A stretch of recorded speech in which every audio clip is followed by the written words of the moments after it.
আসসালামু আলাইকুম। আজকে আপনাদের সাথে শেয়ার করছি চিকেন কাটলেট। বাসায় কোনো মেহমান আসলে স্টার্টার হিসেবে এটা রাখতে পারবেন। এটা তৈরি করা অনেক ইজি এবং এগুলো খুব সহজেই ফ্রিজে ফ্রোজেন করে রাখতে পারবেন কয়েক মাস পর্যন্ত। চলুন মূল রেসিপিটি দেখে আসি। চিকেন কাটলেট করার জন্য আমি এখানে 3টা মুরগির বেস্টের সাইড কিউব কিউব করে কেটে নিয়েছি। এবারে সেইগুলো ব্লেন্ড করে নিয়েছি। অল্প অল্প করে মাংসগুলো আমি ব্লেন্ডারে নিয়ে ব্লেন্ড করে নিচ্ছি। মুরগিগুলো যখন ব্লেন্ড করবেন তখন অবশ্যই খেয়াল রাখবেন যেন দানাদার না থাকে, একেবারে মিহি করে ব্লেন্ড করতে হবে। কিউব করে রাখা মুরগিগুলো ব্লেন্ড করা হয়ে গিয়েছে।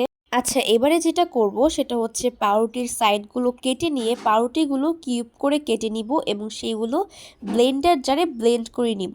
দেখতেই পাচ্ছেন পাউরুটিগুলো আমি একটু দানা দানা করে ব্লেন্ড করে নিয়েছি।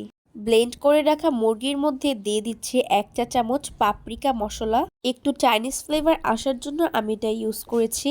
এটা অপশনাল, চাইলে আপনারা দিতেও পারেন। তারপর দিয়েছি সয়া সস 2 টেবিল চামচ, আদা রসুন বাটা দিয়ে দিয়েছি 1 টেবিল চামচ, চিলি ফ্লেক্স দিয়ে দিচ্ছি 1 টেবিল চামচ। যে যেরকম ঝাল খেতে পছন্দ করেন ঠিক সেই পরিমাণে দিয়ে নেবেন।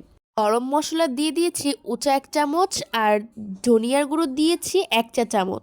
যাতে ভালো করে মিক্সড করতে পারি সব উপকরণগুলো, তাই অন্য একটা বোলে ট্রান্সফার করে নিয়েছি। যেই পাউরুটিগুলো ব্লেন্ড করেছিলাম সেগুলো দিয়ে দিয়েছি। এবারে সবকিছু একসাথে মিক্সড করব। এরপর দিয়ে দিয়েছি স্বাদ মতো লবণ। আচ্ছা, আপনাদের সাথে আরেকটা কথা ক্লিয়ার করি।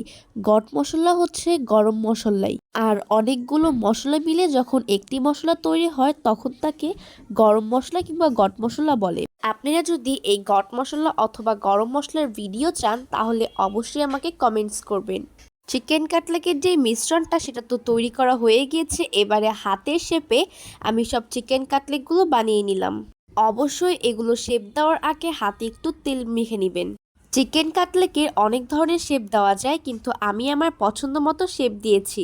ইচ্ছে করলে আপনারা এই শেপও দিতে পারেন অথবা আপনাদের পছন্দ মতো শেপও দিতে পারেন, কোনো অসুবিধা নেই। আমি লম্বাটে শেপ দিয়েছি। আর কাটলেটগুলো শেপ দিয়ে আমি যেই ট্রেতে রেখেছি সেই ট্রের নিচে একটু কর্নফ্লাওয়ার দিয়ে দিয়েছি যাতে ট্রের সাথে কাটলেটগুলো লেগে না যায়।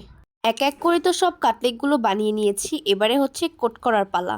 কাটলেটগুলো কোট করার জন্য ফার্স্ট এখানে নিয়েছি ব্রেড কাম। তারপর আমি 2টা ডিম ফেটিয়ে নিয়েছি। এই 2টো উপকরণ দিয়ে আমি কাটলেটগুলো কোট করে নিব। একটা কাটলেট কোট করে আমি আপনাদেরকে দেখিয়ে দিচ্ছি। প্রথমে একটি কাটলেট ডিমের ভিতরে কোট করে নিতে হবে। তারপরে ব্রেড কামের উপর এপিট-ওপিট করে কাটলেটগুলো মাখিয়ে নিতে হবে যাতে কাটলেটটার এপিট-ওপিট ব্রেড কাম দিয়ে কোট করা থাকে। ঠিক একই প্রসেসে আমি সবগুলো কাটলেট এক এক করে বানিয়ে নিচ্ছি। এখান থেকে কিছু কাটলেট আমি ভেজে নিব আর কিছু কাটলেট এয়ারটাইট বক্সে 1 থেকে 2 মাস পর্যন্ত ফ্রিজে ফ্রোজেন করে রাখবো। অনেক সহজ এবং ইজি রেসিপি, বাসায় অবশ্যই ট্রাই করবেন। ভিডিওটি ভালো লাগলে সাবস্ক্রাইব করে আমার পাশেই থাকবেন পরবর্তী ভিডিও নোটিফিকেশন পাওয়ার জন্য। আল্লাহ হাফেজ।